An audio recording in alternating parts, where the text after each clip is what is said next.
Jennifer, hello. Hello. It is nice to see you. Me Um, too.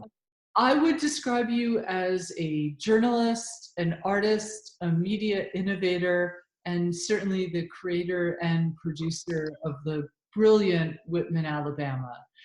But I don't like describing people. I'd rather have you self-identify. Um, I guess at various different points, I've identified as a journalist, a photographer, an artist, and so I would say that at any given point, I'm a mix of those things. It's always been hard for me to feel like I've completely fit in one particular mold. I've always felt a little bit outsider as a journalist, a little bit as an outsider as an artist, a little bit as an outsider as a photographer. So I always feel a little sheepish taking on those titles, but I am a little bit of a mix of those things. Yeah. It seems to me that one thing that's in common in your work is your listening to people. Do you find that there are similarities or differences among all these different things that you've been doing? Yeah, I would say that that's probably one of the, um, or if not the key thing that I bring. There's a commonality to all of the work that I do, however successfully or unsuccessfully. I think listening and trying to pay attention closely to what people are saying, projecting, trying to share about themselves or not, is something that is the thread that one of the threads that sort of binds all the work that I do, for sure. I'm a huge fan of Whitman, Alabama. And what's so incredible to me is it enables the viewer to hear Whitman in a completely new way. You're asking people to read the words, you're asking strangers to read the words of Whitman, yet somehow you've also managed to allow them to speak, and we hear their voices coming through. Can you unpack that a little bit? Yeah, I think there's a few things going on there. First, it's we're doing this in video. So what we try to gather is a lot of rich detail through the visual imagery. And that can be anything from, simply the environment that they're in. But for me, the kind of detail I like to capture and incorporate into edits is detail about how they move, how comfortable they are, how they look, how they dress. So it's very much about what, just being able to provide a larger backdrop to who a person is versus what they're saying, just what you can visually see to start with. Um, and then beyond that, it's I think so much of the storytelling that we have right now is very prescriptive. It's a lot of like, I'm gonna, as the journalist or the artist or the whatever, tell you what I see about this person, and I guess you could say that that's what I'm doing as well.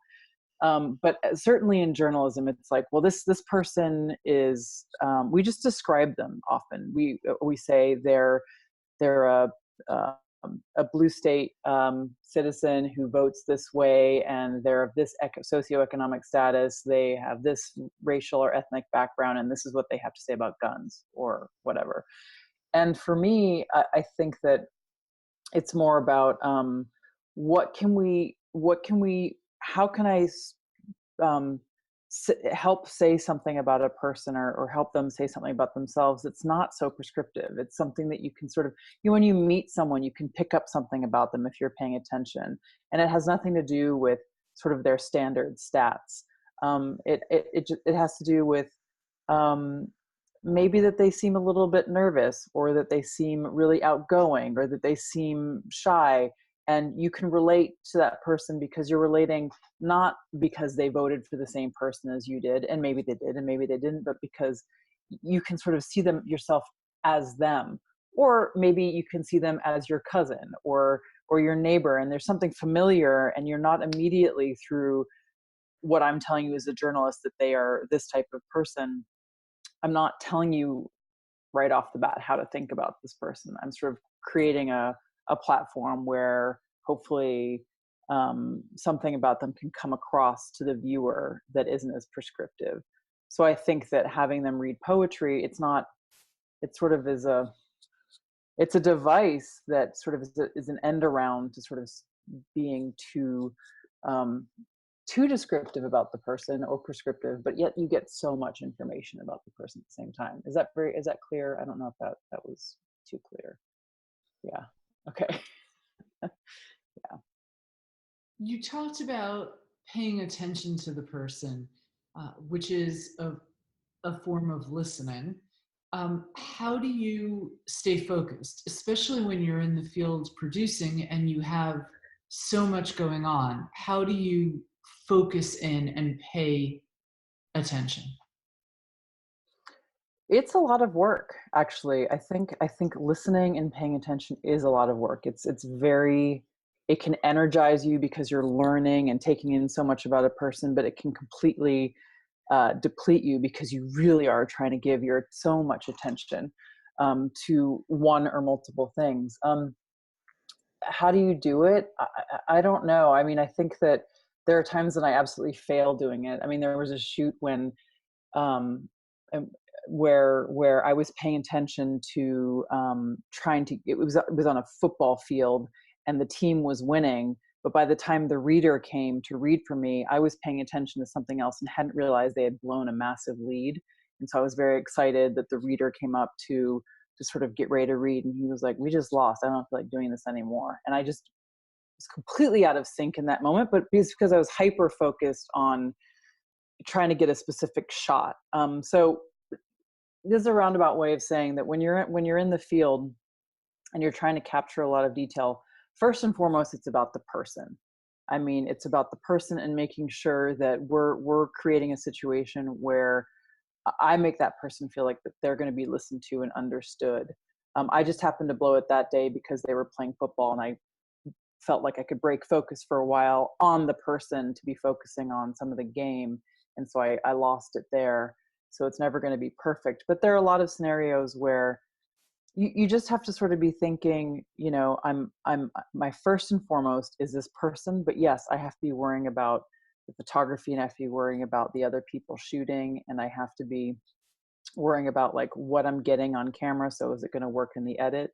But if I know that my first priority is the person, and that the people that I work with prioritize the subject and the person, and the person feels like they're being prioritized, then we might not do the best job always, do the perfect job, but less falls through the cracks if you sort of know that that's your priority, I think. Um, I don't know. There's 10 different ways of answering that question, but that's what I just thought of just now. But that is definitely true. You mentioned that one of the joys of the Whitman Project is that you're not being a journalist and being descriptive about the person, that you don't have to be that descriptive. Do you think you could ever go back to being a more traditional journalist after this? I don't think so. I don't know how traditional I was in the first place, which is goes back to like I'm not sure if I really fit in, and there's nothing good or bad about that. It was just sort of where I was at for as long as I was in a more traditional environment.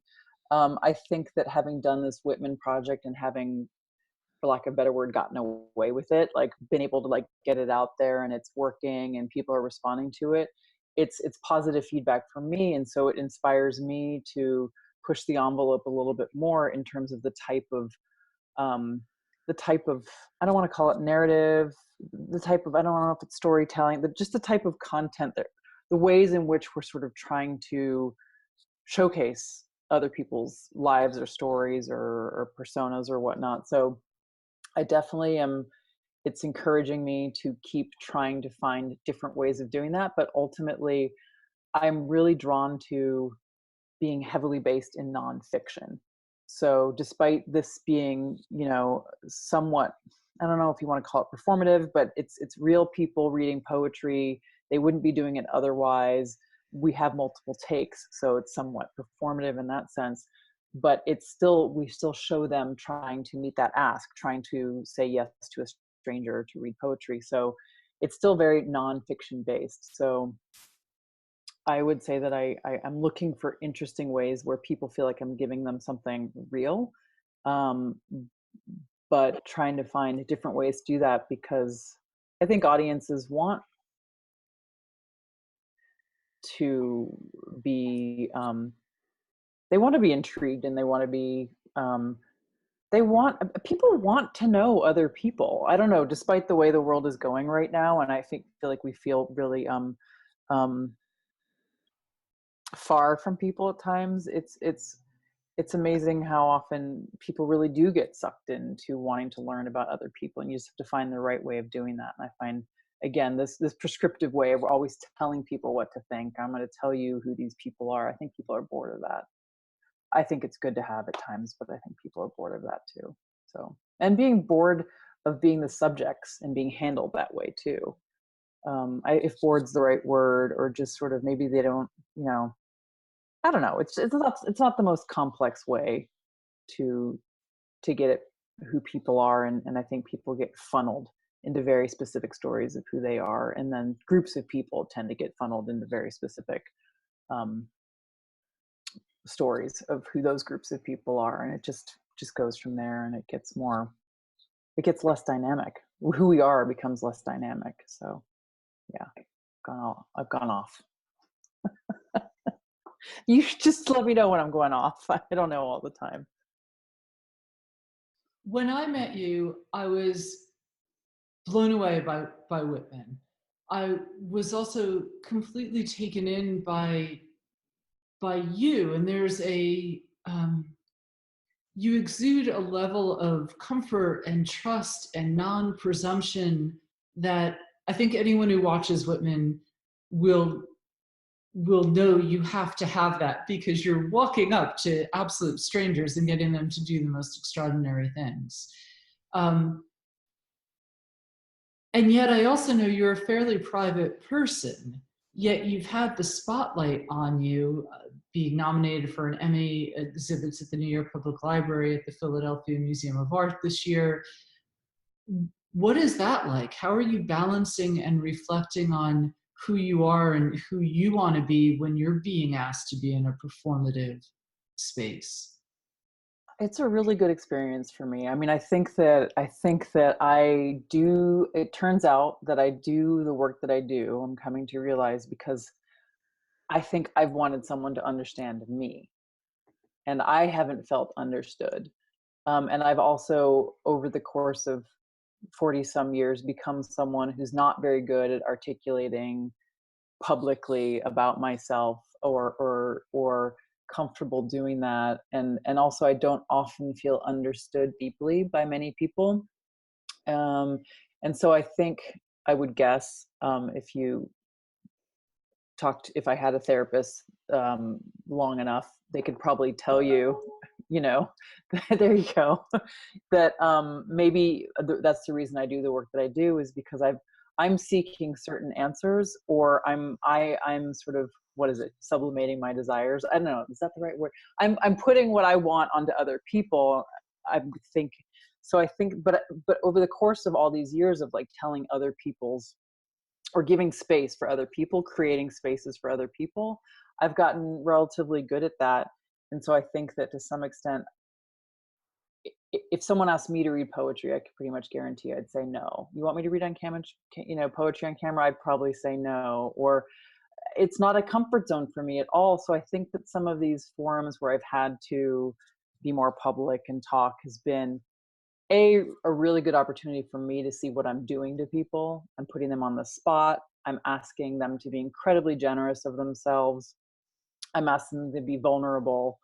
And those things are a really good reminder of that. And so it's been good for me, I think, to have these opportunities, and sort of like, yeah, just sort of understand it's not the exact same thing. It's not the exact same space that or we're not being put on the same spot. But every time it's like, oh yeah, like I'm really not good at talking about myself, and oh, this is what it's like to say yes to someone because they're asking you to do something, and you, for them and for other people that you don't know. And so yeah, I think it's good. It's good to have that to keep you in check, you know.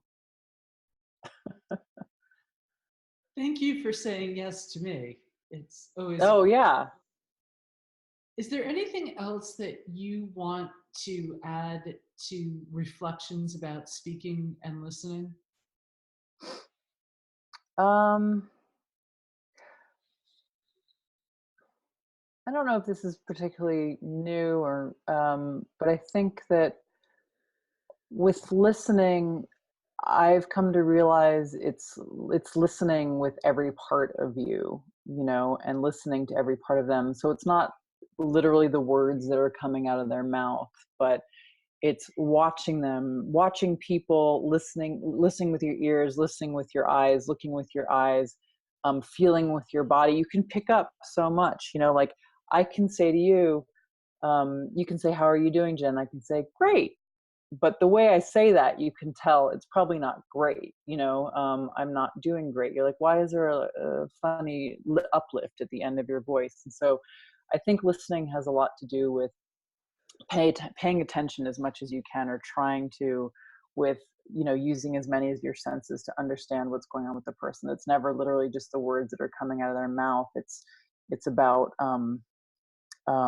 you know, all the other subtle things that you're reading. And it doesn't mean you're reading them correctly, but I do think that you, as someone who's striving to understand other people, also have to be willing and brave enough to sort of be willing to sort of check the subtext and ask, like, are you feeling okay? Like, are you doing great? Like, you know, work on subtext too. And they can say no, or you're being invasive. Like, why are you reading my, you know, but I think more often than not, I found that when I do that, people are willing to sort of engage. They see that you're sort of picking up other forms of communication that they're giving off.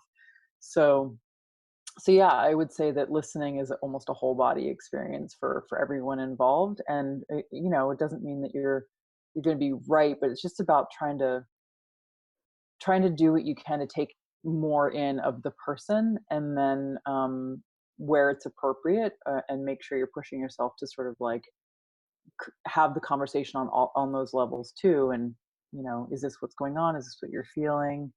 um and using that to inform what you're trying to make and the conversation you're trying to have. does that does that make sense? Yes, it does. Okay, Um, very much so. Thank you. great. Is there a Whitman verse on listening? On a, probably, Or um attention? I mean, there just one that comes to my brain right now. I don't know if it's specifically about listening, but verse 26, we went to um, someone who runs the swap shop in Alabama, which is a guy on the radio who's trying to help people barter and sell, you know, stuff and or services on the radio. And it's really great. And he reads it on air in the middle of his show. But that one's just, he talks about the sounds. Well, there's a lot of stuff about sounds in that. So that's just the first thing that comes off the top of my head. There might be a better verse I can't think of right now, but it's that one specifically about sounds. Yeah. Which again, it's not only about sounds. Listening is not only about sounds. It's about, you know, what you see and what you feel. But yeah, that's one I can think of.